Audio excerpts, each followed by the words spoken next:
안녕하세요, 신작가입니다.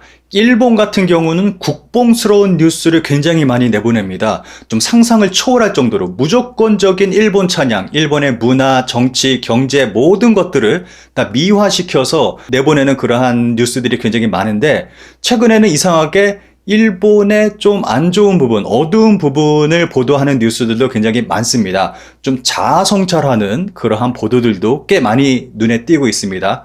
특히 일본의 경제에 대한 그러한 뉴스가 눈에 띄는데, 아무래도 일본의 경제가 점점 안 좋아지고 있기 때문에 이러한 보도들이 좀 늘어나고 있지 않나 생각이 듭니다. 오늘 이야기할 보도는 싸구려 나라가 되어버린 일본의 현실은 일본인에게는 행복한 일일까? 이러한 제목의 신문 기사입니다.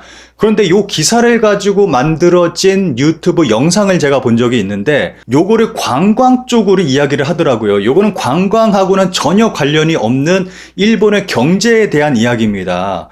일본에 중국인 관광객이 온다. 우리가 안 가서 중국인 관광객이 오고, 그럼에도 불구하고 이렇다 저렇다, 일본한테는 안 좋다, 그런 식으로 이야기를 풀어가더라고요. 너무 어이가 없어서 이 기사를 읽어보고 그러한 영상을 만들었는지 모르겠습니다. 요거는 철저하게 현재 일본의 경제가 어느 정도까지 내려가 있는지에 대한 이야기를 하고 있는 겁니다.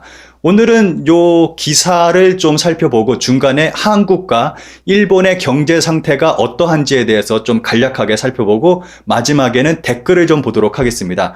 댓글이 정말 재밌습니다. 요 기사는 댓글이 현재 일본의 상황을 전부 다 말해주고 있습니다. 그리고 일본 국민들이 일본 경제를 어떻게 느끼고 있는지에 대해서 확실하게 말해주고 있기 때문에 마지막 댓글까지 보신다면 재미있게 보실 수 있을 거라고 생각을 합니다. 미중 무역전쟁의 영향으로 중국 경제가 추락하고 있지만 일본에 오는 중국인 관광객의 기세는 줄지 않았다. 반일 외국인 중 30%를 차지하는 중국인은 올해 들어서도 전년 동월 대비 10% 이상의 증가가 계속되고 있다. 중국이 불경기임에도 불구하고 일본에 오는 중국인 관광객이 증가하고 있는 것은 일본에서의 쇼핑이 싸기 때문이다. 일단 일본은 세계에서 가장 물가가 비싼 나라였지만 경기 침체가 장기화, 그동안 외국이 눈부신 경제 성장을 이룬 것으로부터 일본의 상대적인 물가는 저렴해졌다. 불경기로 인해 중국에서 고액 쇼핑을 자제하는 대신 일본 쇼핑이 더욱 매력적이게 된 면도 있다. 일반적으로 각국의 구매력의 차이는 GDP, 국내 총생산과 환율에 의해 결정된다. 1985년 프라자 합의로 엔화는 10년 동안 1달러가 240엔에서 80엔대까지 3배 가까이 급증했다. 같은 금액으로 살 수 있는 물건의 양이 3배가 되었기 때문에 당시에 일본인이 해외에 나가면 모든 것이 싸게 보였다. 파리와 밀라노가 명품을 대량 구입하는 일본인 관광객들로 넘쳐났던 것도 납득할 수 있는 이야기다. 1달러가 약 80엔까지 진행된 피크 시절과 비교하면 지금 일본에는 25% 정도 떨어진 상황이지만 일본인의 구매력은 환율의 변동보다 크게 감소하고 있다. 그 이유는 일본 이외의 국가가 경제 성장을 함으로써 일본의 상대적인 경제력이 떨어졌기 때문이다. 지난 20년 동안 일본의 명목 GDP는 보합세로 유지되었지만 같은 기간 미국은 2.3배, 독일은 1.7배, 프랑스는 1.7배, 중국은 10.4배의 경제 규모를 확대시켜왔다. 1인당 GDP에 대해서도 정체 중인 일본에 비교해 미국은 1.9배, 독일은 1.7배, 프랑스는 1.6배, 중국은 9.3배 증가했다. 1인당 GDP는 그 나라의 평균 임금에 가깝기 때문에 각국의 구매력은 일본의 1.6배에서 2배가 되었다고 판단해도 좋을 것이다. 물가도 마찬가지로 역시 1.3배에서 1.5배가 되었다. 일본은 제자리 걸음이라고 이야기를 하고 있습니다. 그러면은 일본의 GDP 대비 국가 부채 에 대해서 좀 보도록 하겠습니다. 이 그래프를 보시면은 가장 좌측에 칠레가 보이죠? 18.8%.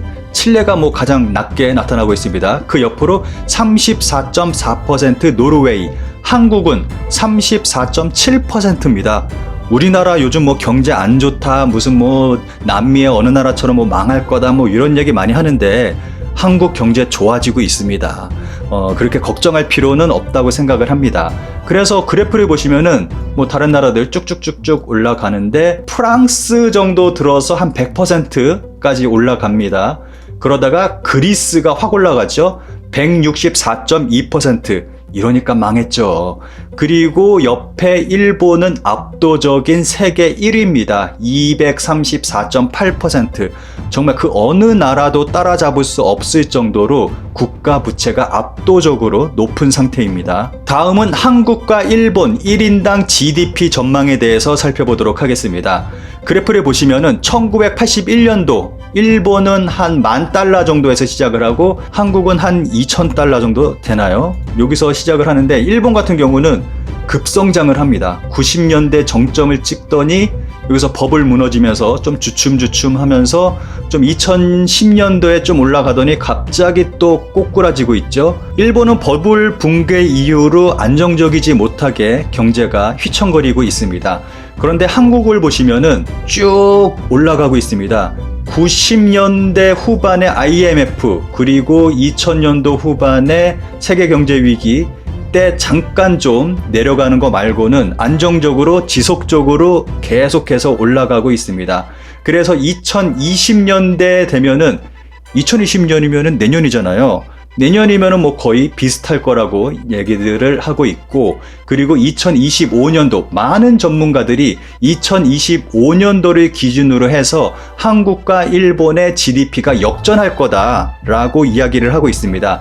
2025년도 이후에는 1인당 GDP가 한국이 더 높고 일본이 한국보다 더 낮게 내려간다라고 많은 전문가들이 이야기를 하고 있습니다. 일반적으로 환율은 물가의 차이로 결정된다고 하지만 구매력 평가, 반드시 환율은 물가와 실시간으로 연동하는 것은 아니다. 엔화 환율이 크게 변동하지 않는데 각국의 경제 규모나 물가는 1.5배에서 2배가 되고 있는 것이니까 외국인의 구매력이 크게 증가했다. 즉 일본인이 같은 금액의 일본 엔으로 외국에서 살 수 있는 물건의 양이 줄어든 반면 외국인이 일본에서 살 수 있는 물건의 양이 늘었다는 것이다. 중국인이 일본에 와서 모든 것이 싸다라며 놀라는 것은 이러한 이유에서이다. 싸다는 것은 비즈니스의 매력의 하나이며 일본의 성장 둔화는 인바운드 수요라는 점에서 유리하게 작용하고 있다. 하지만 일본의 구매력이 하락하고 있는 것은 일본인들의 생활에 마이너스 요인이 많다. 일본은 디플레이션이라고 실제로 국내 물가는 별로 상승하지 않았지만 그것은 국내 요인이 큰 제품이나 서비스에 한정된 이야기, 스마트폰과 자동차, 통신요금 등 전 세계적으로 가격이 결정되는 제품이나 서비스는 디플레이션이기 때문에 국내 가격이 싸지는 것은 아니다. 실제 자동차의 가격은 지속적으로 상승되어 왔다.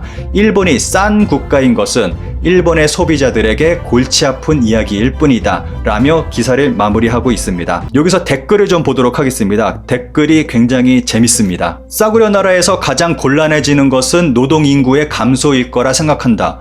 해외의 소식을 접하는 사람이라면 일본보다 고수익의 나라에서 일하기를 희망할지도 모른다. 수입이 적은 일본에 외국인도 오지 않게 될 거라 생각한다. 그럼에도 일본은 변하지 않을 거라 생각하지만 옛날 드럭스토어 TV 광고에서 좋은 거 싸게 라고 했었는데 그것이 정의인 양 큰 손들이 박리담회하고 작은 가게를 망쳐버리고 소비자도 가성비와 저렴함을 지상의 정의로 여기며 좋은 물건에 경의를 표하는 것, 적정한 대가를 치른다는 당연한 것을 잊어버리고 말았습니다.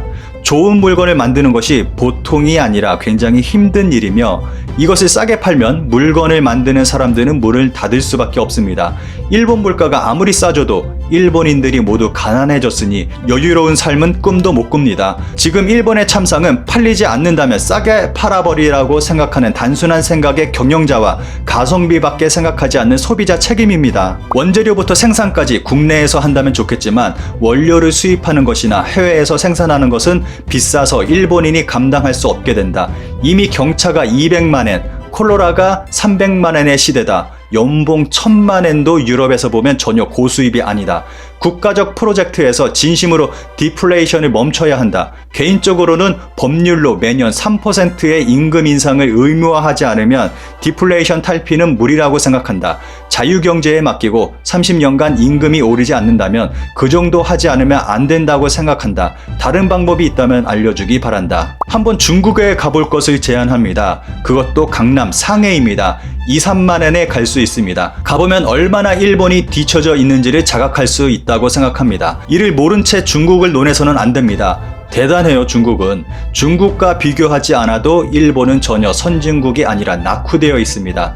일본 대단해요 같은 방송에 속지 않도록 싼 나라가 된 가장 큰 이유는 노동자들의 임금을 계속 절하해 왔기 때문일 것이다. 정부의 경제정책은 산업계 우선이고 소비자로서의 국민생활 향상은 뒷전이었다.